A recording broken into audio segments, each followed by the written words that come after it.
I like that one. Any, whatever people want. Bimbis. Tapos ang tawag sa mga members, honeys. Bimbiverse. Bimbi bites. Bimbites. Isang eksklusibong pagtalakay sa kontrobersyal na 2 milyong pisong Hermes bag na iniragalo ni Bimbi kay Riza May Dizon at ang epekto nito sa larangan ng lokal na showbiz.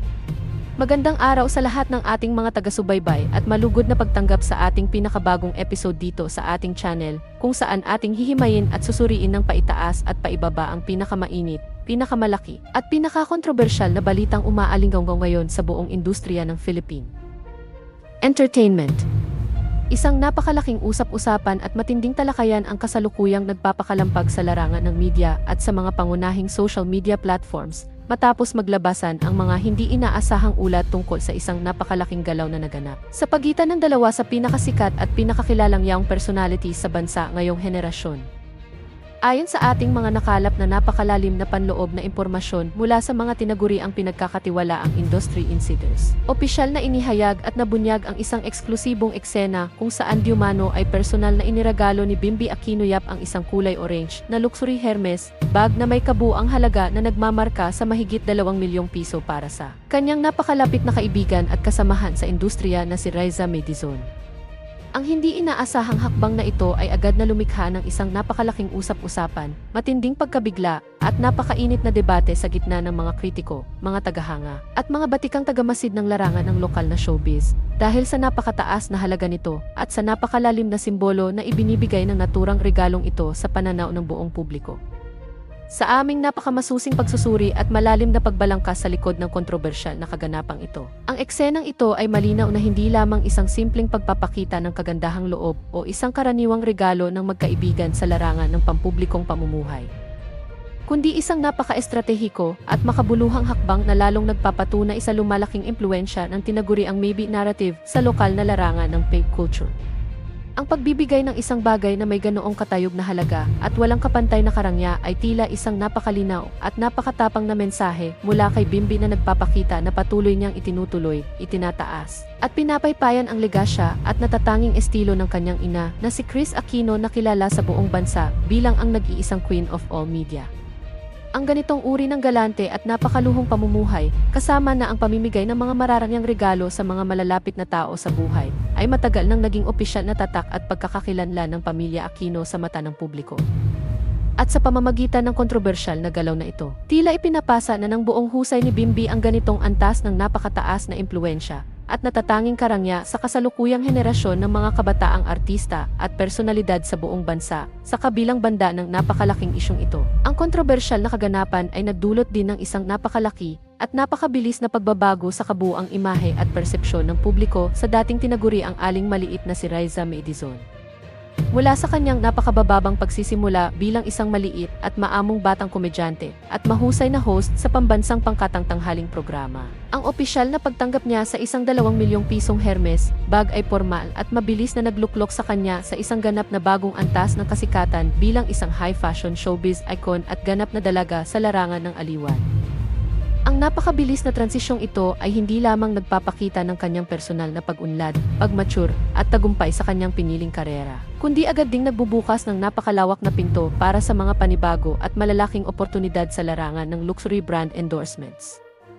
Matataas na antas ng fashion magazine features at mga eksklusibong imbitasyon sa mga pinakasikat na fashion events sa loob at labas ng bansa. Gayunpaman, sa kabila ng magagandang resultang ito, hindi pa rin maiwasan ng ilang mga kritiko at tagamasid ng lipunan ang magtanong at magtaas ng kilay kung ang ganitong uri ng labis na karangya at kaginhawaan ay nararapat at angkop ba sa gitna ng kasalukuyang sitwasyong pangkabuhayan na pangkalahatang lipunan at kung may mas malalim at mas komplikado pa bang kahulugan ang ibinigay na regalong ito sa pananaw ng pangkalahatang publiko habang patuloy na nagliliyab at pumaputok ang mga usapin. Haka-haka at iba't ibang uri ng espekulasyon sa halos lahat ng pangunahing social media platforms na nanatiling labis na nahahati ang opinyon ng mga mamamayan, netizens at mga matagal ng taga-subaybay ng industriya ng showbiz tungkol sa tunay at natatagong motibo sa likod ng napakamahal na regalong ito. Mayroong malaking grupo ng mga tagahanga na buong tiwalang nagsasabing ito ay isang napakasimple, napakatapat, at taos-pusong pagpapahayag lamang ng malalim na pagkakaibigan, pagpapahalaga, at suporta sa isa't isa sa gitna ng maingay na mundong kanilang kinagisnan. Sa kabilang banda naman, marami rin sa mga kritiko at panlipunang tagamasid ang buong diin na naniniwalang ang buong eksena ay isang napakatalino at maingat na pinag-isipang gimmick sa larangan ng public relations upang siguraduhing mananatili ang kanilang mga pangalan sa pinakatuktok ng mga headline, balita at mga chismis sa industriya ng aliwan sa pagsusuri ng ating media desk sa mga posibleng maging epekto nito sa pangmatagalang pananaw. Ang pangyayaring ito ay inaasahang magdudulot ng domino effect sa buong sistema ng pamamahala ng mga young stars sa bansa. Dati-rati, ang mga kabataang artista ay nakikilala lamang sa pamamagitan ng mga love team, wholesome na mga palabas sa telebisyon, at mga simpleng produktong pampamilya. Subalit sa pagpasok ng kaganapang ito na kinasasangkutan ng 2 milyong pisong luxury bag, tila nababago na rin ang batayan ng antas at tagumpay sa mundo ng Philippine showbiz. Ang pamantayan ng kasikatan ay hindi na lamang nasusukat sa antas ng ratings ng kanilang mga palabas o sa dami ng kanilang mga humahangang taga-suporta sa mga sinehan, kundi sa antas na rin ng kanilang kakayahang humawak, magmay-ari, at magpakita ng mga simbolo ng napakataas na antas ng pamumuhay at karangyaan na dating nakalaan lamang para sa mga matatanda at matagal na sa industriya. Bukod pa rito, ang kontrobersya ay nagbukas din ng malalim na usapin sa larangan ng ekonomiya ng showbiz at sa psikolohikal na epekto nito sa mga kabataang tagahanga na patuloy na sumusubaybay sa kanilang mga buhay sa pamamagitan ng internet.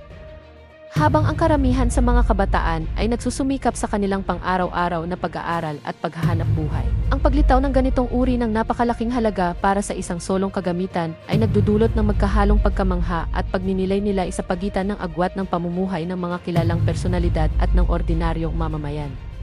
Ang mga usaping tulad nito ay patuloy na nagbibigay diin sa kakaibang kapangyarihan ng media na maghubog ng mga pangarap, pananaw, at mga hangarin ng mga mamamayan batay sa mga pampublikong galaw ng kanilang mga pinapanood na idolo. Hindi rin natin maihihiwalay ang paksang ito sa usapin ng tradisyon sa industriya ng lokal na aliwan kung saan ang pagbibigay ng regalo ay nagiging isang malakas na kasangkapan upang magtatag ng mga alyansa at proteksyon sa gitna ng napakatinding kompetisyon. Sa kasaysayan ng Philippine entertainment, ang mga malalaking pamilya at mayayamang personalidad ay kilalang nagbibigay ng tulong at mamahaling alaala sa mga nakakasama nila sa trabaho upang mapatibay ang kanilang samahan at tiyakin ang katapatan ng bawat isa sa harap at likod ng kamera.